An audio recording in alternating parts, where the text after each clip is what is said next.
Olá, pessoal dos módulos, tudo bem?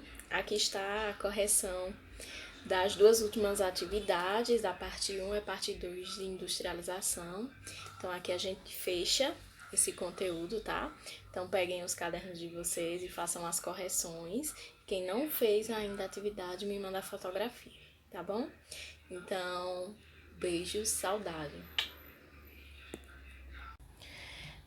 Pois bem, tudo certinho. Vamos lá, pegue seu caderno que vai começar a correção.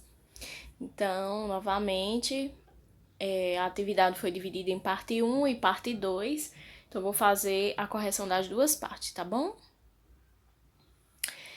Então, aqui foi a atividade completa, né? Que eu mandei tanto na parte 1 como na parte 2. A primeira questão, ela quis saber quais as mudanças ocorridas na produção industrial com o advento da indústria moderna. Então, antes de tudo, é importante que a gente lembre que indústria é um conjunto de atividades produtivas que se caracterizam pela transformação de matérias-primas de modo manual ou com auxílio de máquinas e ferramentas no sentido de fabricar mercadorias. Então, nós sabemos que antes da Revolução Industrial já começaram a existir alguns resquícios de produção e dessa matéria-prima, tá? Isso vinha através do artesanato, da manufatura, e aí só depois da Revolução Industrial é que começa com a maquinofatura, através de máquinas realmente substituindo a produção através da produção da mão de obra braçal, a substituição pela produção através das máquinas. Então aí quando surge esse maquinário, né, com a indústria moderna, em meados do século XVIII, com a Revolução Industrial, tudo que era baseado na mão de obra manual, agora vai ser através das fábricas, do maquinário, tá certo? Segunda questão. De acordo com os nossos estudos, não é exagero dizer que a configuração do espaço geográfico contemporâneo, ou seja, o espaço geográfico atual, resulta, ou seja, é resultado em grande medida do avanço da atividade industrial ao longo dos últimos 2 séculos. Dê exemplos que confirmem essa afirmação envolvendo matérias-primas, transportes e urbanização. Então, como a gente já viu nos 2 vídeos que eu mandei para vocês, não tem como falar de industrialização, ou seja, da implementação de indústria, sem falar de urbanização, que é quando o pessoal sai do campo para ir para a cidade. Essas pessoas, antes lá no feudalismo, elas estavam todas concentradas dentro dos feudos e toda a economia, a cultura, a sociedade de uma maneira geral, ela estava basicamente concentrada dentro da zona rural, dentro dos feudos. Então, acontecem fatores repulsivos, como principalmente falta de trabalho, e essas pessoas agora vão até as cidades à procura de emprego dentro dessas indústrias, tá certo? E aí, quando existe maior parte da população na cidade do que no campo, então a gente pode dizer que esse lugar é urbanizado, tá? Então, existe uma relação muito forte entre urbanização e industrialização. Só que essa indústria, ela só funciona se tiver matéria-prima, tá certo? Então, lá na Revolução Industrial, no início da Revolução Industrial do século XVIII, lá na Inglaterra, qual era a principal matéria-prima? O carvão. Se não fosse o carvão, não teria como ter desenvolvido essa revolução, certo? Então, tudo que vai ser produzido hoje precisa de matéria-prima.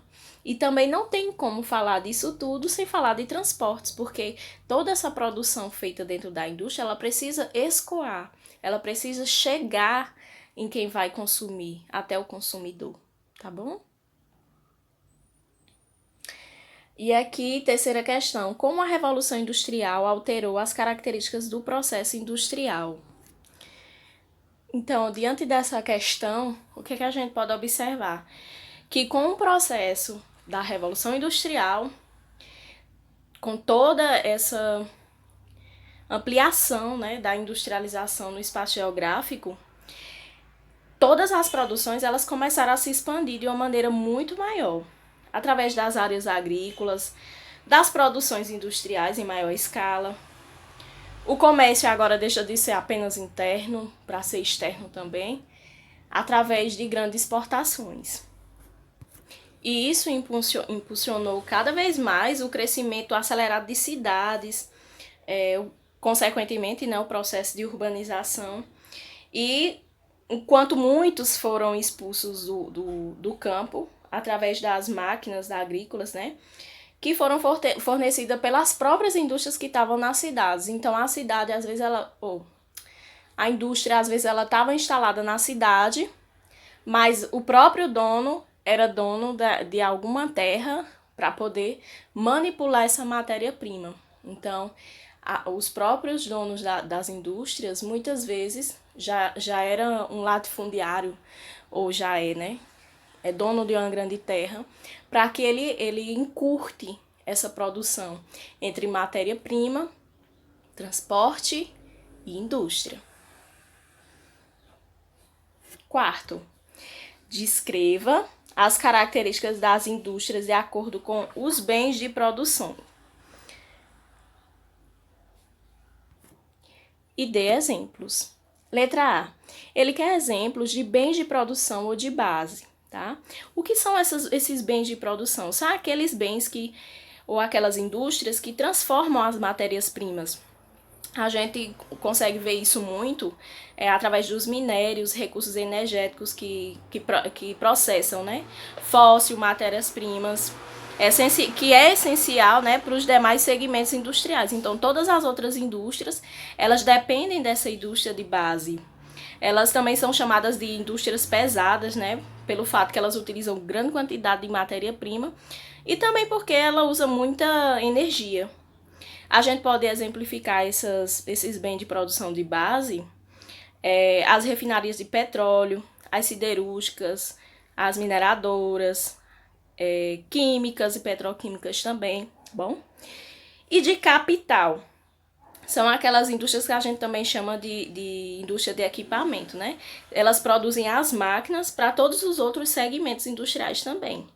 Que a gente pode citar, por exemplo, indústria de motores, de ferramentas, de autopeças, material de transporte, guindaste, bens de consumo. A gente também pode chamar de indústrias leves, né, que produzem bens para a população de uma maneira mais geral, que elas podem produzir tanto bens duráveis como não duráveis. A gente pode citar aquelas que produzem alimentos, roupas, calçado, perfume, medicamento, tá bom? A quinta questão quer que a gente caracterize o modo de industrialização. Ela pode ser clássica ou original, planificada, tardia ou periférica. A clássica, ela é muito mais antiga, ela aconteceu lá na Revolução Industrial do século XVIII, tá? De uma maneira mais restrita na Inglaterra, mas também ela se expandiu para os Estados Unidos e para o Japão, que são países que hoje lideram, né, de uma maneira mais mundial, são potências, ou seja, são aquele tipo de indústria que especialmente é especializado, ficou até redundante, em alta tecnologia, biotecnologia, química fina. E aí tem a industrialização planificada, que ela já foi um pouco mais adiante no século XX, né, que foram mais adotadas pelos países socialistas da época, que era a União Soviética, a Alemanha Oriental, Polônia, China também entrou na época, que esses países incentivavam o processo de industrialização e eles incentivavam principalmente as indústrias de base, que são aquelas que a gente viu há pouco, que é de siderúrgica, de metalúrgica. Então, essa economia era uma economia controlada pelo Estado, tá bom? E a tardia ou periférica é onde entra, por exemplo, o nosso país, Brasil, entra também a Argentina, México, Índia, Coreia do Sul, que são países que receberam esse processo de industrialização de uma maneira muito mais tardia e que investiram numa característica diferente das outras. Ela ocorreu e ainda ocorre apoiada em capitais nacionais, ou seja, empresas estatais e também privadas, né, que são muitas vezes estrangeiras. E aí o grande marco desses países que receberam a industrialização e a urbanização tardia é que investem em empresas multinacionais, que a gente pode também chamar de transnacionais. Essas empresas são empresas que têm matriz em um país e filiais em outras, tá? Então isso é muito característico dos países. Agora essa questão quer saber quais são os principais fatores que influenciam a instalação de uma indústria em determinado local. Então nós já vimos também nos outros vídeos que são matérias-primas, fonte de energia, mão de obra, redes e meios de transporte, mercado consumidor, transporte, né? Então toda indústria ela precisa da matéria-prima, certo? Isso é indispensável. E quanto mais poder sobre a matéria-prima ela tiver, menor vai ser o gasto com transporte. Fonte de energia, obviamente, que é outro fator muito essencial, porque o consumo energético é inevitável, principalmente para aquelas indústrias de base, como as siderúrgicas e metalúrgicas. A mão de obra, que é indispensável, extremamente importante, né, por causa de todo o desenvolvimento, a manipulação das máquinas, por mais que o homem tenha sido grande parte substituído pela máquina, ainda as indústrias precisam dessa mão de obra e muitas vezes mão de obra especializada, né?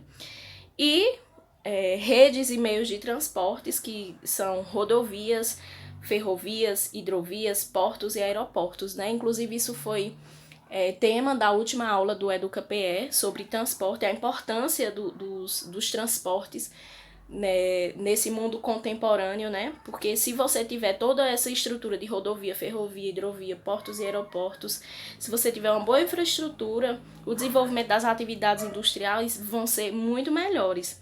Porque essas redes elas possibilitam a circulação dessas matérias-primas e também as produções de tudo que sai da indústria. Como escolhe, né, consegue distribuir essas produções para o mercado consumidor. E aí o mercado consumidor, obviamente, é essencial. E então, estrategicamente, essas indústrias elas se instalam próximo ao maior mercado consumidor, certo? E o capital, que é o dinheiro, né? Porque além de todos os outros que eu já mencionei, a instalação de qualquer indústria ela depende com certeza da aplicação do capital, ou seja, do dinheiro, né? Porque esses recursos é o que vai garantir a qualidade e a quantidade das produções. Aí a parte 2. Essa parte 2, ela quer saber qual era a função das primeiras cidades brasileiras, tá? Aqui tem a fotografia da cidade Maurícia de Recife, em 1653. A gente sabe que até as primeiras décadas do século XX, o Brasil ainda era um país agrário, ou seja, praticamente, na sua maioria, concentrado no campo, tanto as pessoas como a própria economia. E aí, em 1870, se eu não me engano, foi que foi realizado o primeiro levantamento demográfico, ou seja, para saber quantas pessoas existiam por quilômetros quadrados. E aí foi dito que apenas 6% da população brasileira morava nas cidades, então o resto era tudo no campo. Mas afinal, quem estava nas cidades? O que era que ela desenvolvia? Então essas condições históricas, elas aconteciam tudo em nome de Portugal, porque nós sabemos que Brasil era colônia de Portugal. Então essas cidades elas eram influentes, ou seja, somente influentes, pessoas de maior poder aquisitivo e econômico, era que moravam nessas cidades. Então tudo girava em torno da colonização portuguesa. E aí, essas cidades elas tinham principalmente também a função de porto comercial e também uma função militar, né? Eram chamados de sítios urbanos, ou seja, eram pequenas aglomerações. Esses sítios urbanos eles favoreciam não somente a ligação, por exemplo, com áreas de produção agrícola, mas também porque era mais seguro para essas bases militares garantir a base da colônia portuguesa. Questão 2. Quais foram os principais fatores que levaram à urbanização brasileira a partir da metade do século XX? A gente percebe aqui nesse gráfico, que inclusive eu analisei com vocês no outro vídeo também, que o traçado representa a população rural e a linha reta representa a população urbana. A gente percebe que até 2010, grande parte das pessoas ainda estava no campo. E aí, a partir de 2010, essa linha vai caindo.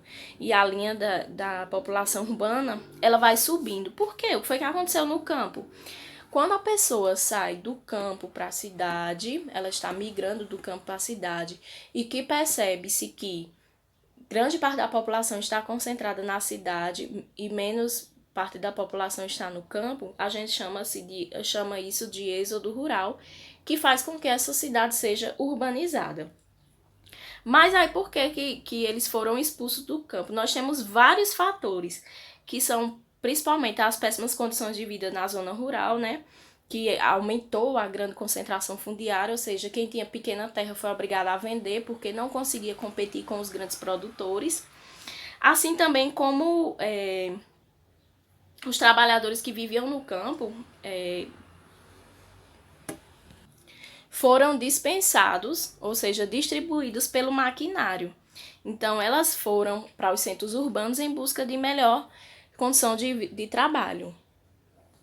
Terceira questão. O Sudeste e o Centro-Oeste são as regiões brasileiras que apresentam taxas mais elevadas de urbanização, ou seja, mais gente na cidade do que no campo, tá? A urbanização nessas regiões, porém, se explica por fatores diferentes. Explique os fatores que impulsionaram o processo de urbanização nessas regiões. Então, a gente vai observar que o Centro-Oeste está representado pelo amarelinho, tá? O Sul, azul mais claro, Sudeste, azul mais escuro. Então, ele está dizendo que grande parte da população vive na cidade e pequena população vive no campo, tanto no Centro-Oeste como no Sudeste. Porém, por fatores diferentes. O que foi que aconteceu? No Sudeste e no Sul também, a gente pode observar que foram as primeiras regiões a receber as primeiras indústrias do nosso país, tá? Então, quando recebe as primeiras indústrias, consequentemente, as pessoas vão atrás de trabalho na cidade. Não apenas porque ela quer. A gente acabou de ver os principais fatores que expulsaram essas pessoas do campo. Agora, o Centro-Oeste aconteceu essa característica muito mais recente, depois de 60 e 70. Isso aconteceu por causa da fronteira econômica.